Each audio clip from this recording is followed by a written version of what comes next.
പത്തരമാറ്റിൻ്റെ ഇന്നത്തെ എപ്പിസോഡിലേക്ക് എല്ലാവർക്കും സ്വാഗതം. അങ്ങനെ നമ്മുടെ ജയം പറയുന്നു ഇവർക്കെതിരെ ഒരു കേസ് കൊടുത്താൽ ഇവരെ ജോലി തെറിപ്പിക്കാം. മുകളിലേക്ക് ഒരു പരാതി കൊടുത്താൽ മതി. നിരപരാധികൾ ആരെന്നൊന്നും അറിയാണ്ട് തല്ലിച്ചതയ്ക്കുന്നതിൽ പിന്നെ ഞാനത് വേണ്ടാന്ന് വെച്ചത് സാക്ഷാൽ ഭഗവാൻ തന്നെ ആയിരിക്കും, അയ്യപ്പ ഭഗവാൻ തന്നെ ആയിരിക്കും പോലീസിൻ്റെ വേഷത്തിൽ വന്ന് ഇവന് രണ്ട് കൊടുത്തത്. കാരണം അത്രയ്ക്കും ആണല്ലോ ഇവൻ്റെ വൃതം തെറ്റിക്കലും നടത്തവും. ഒരു പക്ഷേ അതായിരിക്കുമെന്നൊക്കെ പറയുന്നുണ്ട്. അതെ, അത് ശരിയായിരിക്കും. എൻ്റെ പേഴ്സും മൊബൈലും മാലയൊക്കെ പോയി, ഇനി എന്ത് ചെയ്യും? നിൻ്റെ ജീവൻ തിരിച്ചു കിട്ടില്ല, അതെന്നെ ഭാഗ്യം എന്ന് വിചാരിച്ചാൽ മതിയെന്ന് നമ്മുടെ അനിയും പറയുന്നുണ്ട്. അതുപോലെ തന്നെ ആദർശം പറയുന്നുണ്ട്. അതിൽ അനി നമ്മുടെ അബീനെ അങ്ങനെ ചേർത്ത് പിടിച്ച് കഴിഞ്ഞാൽ നടക്കണം, കാരണം അത്രയ്ക്ക് നടക്കാൻ പറ്റുന്നില്ല. അപ്പോൾ വീണ്ടും ജയം പറയുന്നുണ്ട്, എടാ അനന്തപുരി തറവാട്ടിൽ വർഷങ്ങൾക്ക് ശേഷം ഒരു കുഞ്ഞിക്കാല് കാണാൻ പോണ്. ആ ഭാഗ്യം നിനക്കാണ് ഉണ്ടായത്.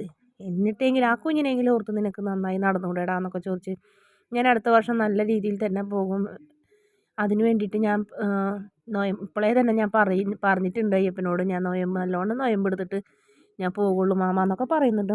ശരി ബായോ എന്ന് പറയുന്നുണ്ട്. അതിനുശേഷം അനന്തപുരി തറവാട് കാണിക്കുന്നത്, അവിടെ എല്ലാവരുടെ മുന്നിൽ വെച്ച് ജലജ നവ്യനോട് പറയുന്നു, മുത്തശ്ശനും മുത്തശ്ശിയും എല്ലാവരും ഇരിക്കുന്നുണ്ട്. അതെങ്ങനെയാണ് ഈ വീട്ടിലുള്ള ആണുങ്ങൾ മലയ്ക്ക് പോകുമ്പോൾ വ്രതം എടുത്ത് നൊയമ്പ് കൊടുത്ത് പ്രാർത്ഥനയോടെ കഴിയണം വീട്ടിലെ പെണ്ണുങ്ങൾ, ഇതങ്ങനെയാണോ എന്ന് ചോദിക്കും. അപ്പം പെട്ടെന്ന് തന്നെ നവ്യയിൽ നല്ലത് കേൾക്കുന്നുണ്ട്. ഞാൻ അങ്ങനെ തന്നെയാണ് ഇരുന്നത്, ഇത് അമ്മയും മോനാണ് ചെയ്യേണ്ടതായിരുന്നു, ഞാനല്ല, മോനാണ് പോയിട്ട് പുറത്ത് പോയി ഭക്ഷണമൊക്കെ കഴിച്ചതെന്ന് പറയും. അപ്പം മുത്തശ്ശൻ പറയുന്നുണ്ട്, വീട്ടിലുള്ള പെണ്ണുങ്ങൾ എന്ന് പറയുമ്പോൾ അതിൽ നീ പെടൂലെന്ന് ചോദിക്കും. നിൻ്റെ മോൻ പോയാൽ നീയല്ലേ പ്രാർത്ഥനയോടെ ഇരിക്കണ്ടേ? നവ്യമോൾ നല്ലോണം പ്രാർത്ഥിച്ച് നോക്കി ഇരിക്കുന്നുണ്ട്, അത് നീ അതിനെ കുറിച്ച് പറയുമൊന്നും വേണ്ടാന്ന് പറയും. അപ്പോൾ ദേവയാനിയും പറയും, അതെ ശരിയാണ്, അത് നവ്യ പറഞ്ഞത് തന്നെയാണ് ശരിയെന്ന് പറയും.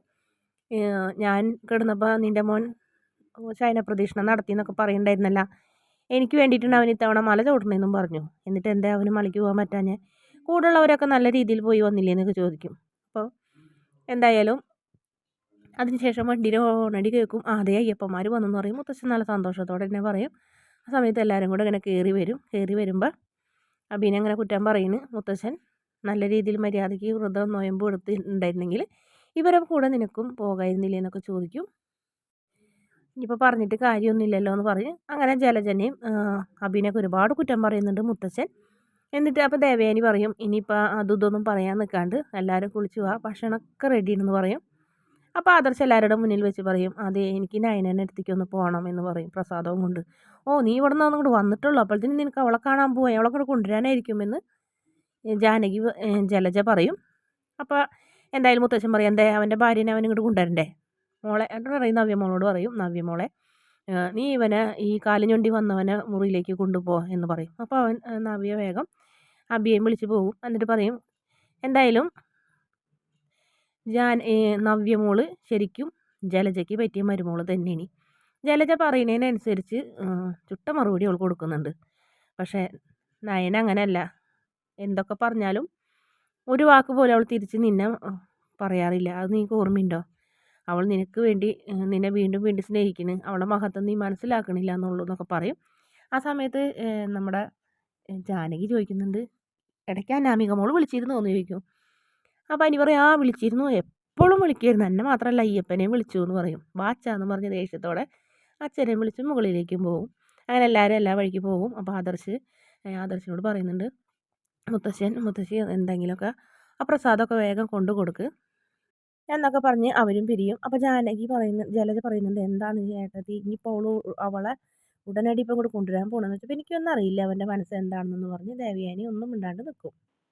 പിന്നെ കാണിക്കുന്നത് നമ്മുടെ നയനയുടെ വീടാണ്. നയനയുടെ വീട്ടിൽ നയനയും നയനയും അച്ഛനും അമ്മയൊക്കെ സംസാരിച്ചുകൊണ്ടിരിക്കുന്നു. പെട്ടെന്ന് തന്നെ കാറിൻ്റെ ഓർമ്മ കേൾക്കും. അമ്മ അതേ ആദർശേട്ടൻ വന്ന് സന്തോഷത്തോടെ ഓടി വരും. ആദർശ കയ്യിലൊരു കവറൊക്കെ ഉണ്ടായിരുന്നു, അത് നയനയ്ക്ക് കൊടുക്കും. നയനോട് നല്ല സന്തോഷത്തോടെ സംസാരിക്കും, സുഖമായിരുന്നു പോയി വന്നതൊക്കെ എന്ന് പറയുമ്പോൾ. അപ്പോഴത്തേനും അച്ഛനും അമ്മയും കൂടി ഒരു മോനെ എങ്ങനെയുണ്ടായി, നല്ല എളുപ്പമായിരുന്നോ കാണാനൊക്കെ പറ്റുമെന്ന് വെച്ചപ്പോൾ മകരവിളക്ക് കഴിഞ്ഞ കാരണം തിരക്കൊന്നും ഉണ്ടായിരുന്നില്ല, അബിക്കുണ്ടായ പ്രശ്നം വെച്ച് ബാക്കി ഒരു കുഴപ്പമില്ലായിരുന്നു അച്ഛാ അമ്മ എന്നൊക്കെ പറയും. അങ്ങനെ സംസാരിക്കും. ഇനിയിപ്പോൾ എന്തായാലും മോള് പെട്ടെന്നൊന്നും അനന്തപുരി തറവാട്ടിലേക്ക് ഇല്ല എന്നാണ് തീരുമാനം എന്ന് പറഞ്ഞപ്പോൾ ആദർശം ഒന്നും മിണ്ടുന്നില്ല. ഞാൻ നിർബന്ധിച്ച് കൂട്ടി കൊണ്ടുപോകാൻ വന്നതല്ല എന്ന് പറയും.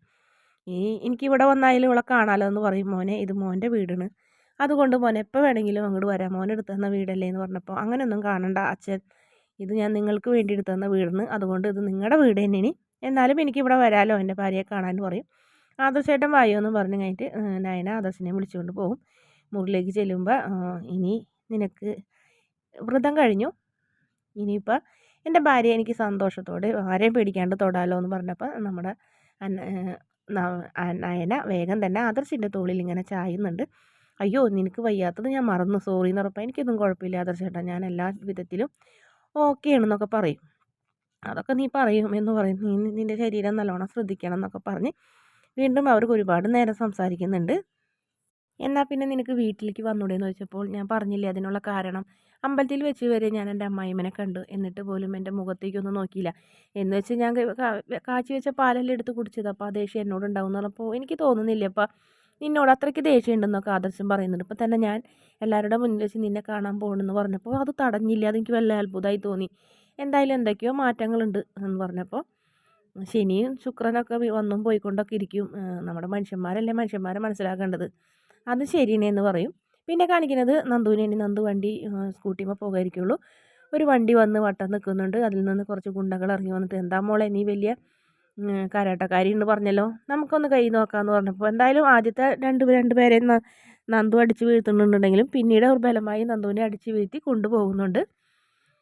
പിന്നെ കാണിക്കുന്നത് ആദർശിനെയാണ്. ആദർശ് ഫോൺ ചെയ്യുന്നു നമ്മുടെ നയനനെ ഫോൺ ചെയ്തുകൊണ്ട് ഒരേ കാര്യങ്ങൾ പറഞ്ഞുകൊണ്ടിരിക്കുന്ന, നീ ശരീരം സൂക്ഷിക്കണം, നടക്കാനൊക്കെ പതുക്കനെ പോയാൽ മതി, അമ്മനെയും കൊണ്ട് പോകണം എന്നൊക്കെ ഇങ്ങനെ പറയുമ്പോൾ ബാക്കിൽ നിന്ന് നമ്മുടെ ദേവയാനി ഇതെല്ലാം കേൾക്കുന്നുണ്ട്. ഇവൾക്ക് എന്തോ അസുഖമുണ്ടല്ലോ, എന്താണാവോ ഇവനിങ്ങനെ പറയുന്നതെന്ന് പറഞ്ഞപ്പോൾ എൻ്റെ കാര്യം ആദർശേട്ടൻ നോക്കണ്ട, എൻ്റെ കാര്യം എനിക്ക് നന്നായി നോക്കാനറിയാം, അമ്മനെ നോക്കിയാൽ മതി എന്ന് പറഞ്ഞപ്പോൾ രണ്ടുപേരും സൂക്ഷിക്കണം എന്ന് പറയുന്നുണ്ട്. അപ്പോഴും വീണ്ടും ദേവയാനിക്ക് മനസ്സിൽ എന്തോ ഒരു സംശയം തോന്നുന്നുണ്ട്. ഇതിനിടയ്ക്ക് നമ്മുടെ അബിക്ക് ഇങ്ങനെ കാല് ഒഴിഞ്ഞൊക്കെ കൊടുക്കുന്നുണ്ട് നവ്യ, പറഞ്ഞിട്ട് മര്യാദയ്ക്ക് പോയിരുന്നെങ്കിൽ നിനക്ക് ഈ ഗതി വരൂലായിരുന്നല്ലോ എന്നൊക്കെ പറയും. ഞാൻ മര്യാദയ്ക്ക് നോൺ വെജ് ഒന്നും ഞാൻ കഴിച്ചില്ലല്ലോ എന്ന് പറയും. നോൺ വെജ് കഴിച്ചില്ലെങ്കിൽ നീ ഉപവാസം എടുക്കുമെന്ന് പറഞ്ഞ് ഹോട്ടലിൽ കയറിയില്ലേ, അതൊക്കെ നീ എന്തിനാ എല്ലാവരോടും പറഞ്ഞു കൊടുത്തേന്ന് പറയും. അതൊക്കെ പോട്ടെ, ഞാൻ ജീവൻ എന്നെ തിരിച്ച് കിട്ടിയല്ലോ അതെന്നെ ഭാഗ്യം, ഞാൻ അപ്പോൾ ശരിക്കും അയ്യപ്പനെ വിളിച്ചു, കാട്ടിലൂടെ ആനനെ കണ്ട് അങ്ങനെയാണ് ഇങ്ങനെയെന്നൊക്കെ ഇങ്ങനെ പരാതി കുട്ടികൾ പറയുന്ന പോലൊക്കെ പറയുന്നത്. അത് സാരില്ല, അടുത്ത കൊല്ലെങ്കിലും നീ നല്ല രീതിയിൽ പോയാൽ മതി എന്ന് പറയും. നിനക്ക് വല്ല കുടിക്കാനൊക്കെ വേണമെന്ന് ചോദിക്കുമ്പോൾ വേണ്ട, എനിക്കൊന്ന് കിടന്നാൽ മതി എന്ന് പറയും. നീ തളർന്ന് കിടക്കുന്നുണ്ട് അബി. പിന്നെ കാണിക്കുന്നത് നമ്മുടെ നന്ദുവിനാണ്. നന്ദുവിൻ്റെ കാലൊക്കെ കെട്ടി കസേരയിൽ കൈ ബാക്കിലേക്ക് വെച്ച് കെട്ടിയൊക്കെ ഇങ്ങനെ ഇരിക്കുന്നു. അങ്ങനെ നന്ദു ഇങ്ങനെ ആകെ വിഷമത്തോടെ നന്ദു വിഷമത്തോടെ ഇങ്ങനെ നിൽക്കുന്നതോടെയാണ് ഇന്നത്തെ എപ്പിസോഡിൻ്റെ അവസാന ഭാഗം. വീഡിയോ ഇഷ്ടപ്പെടുകയാണെങ്കിൽ ചാനൽ ഒന്ന് സബ്സ്ക്രൈബ് ചെയ്ത് സപ്പോർട്ട് ചെയ്യണേ.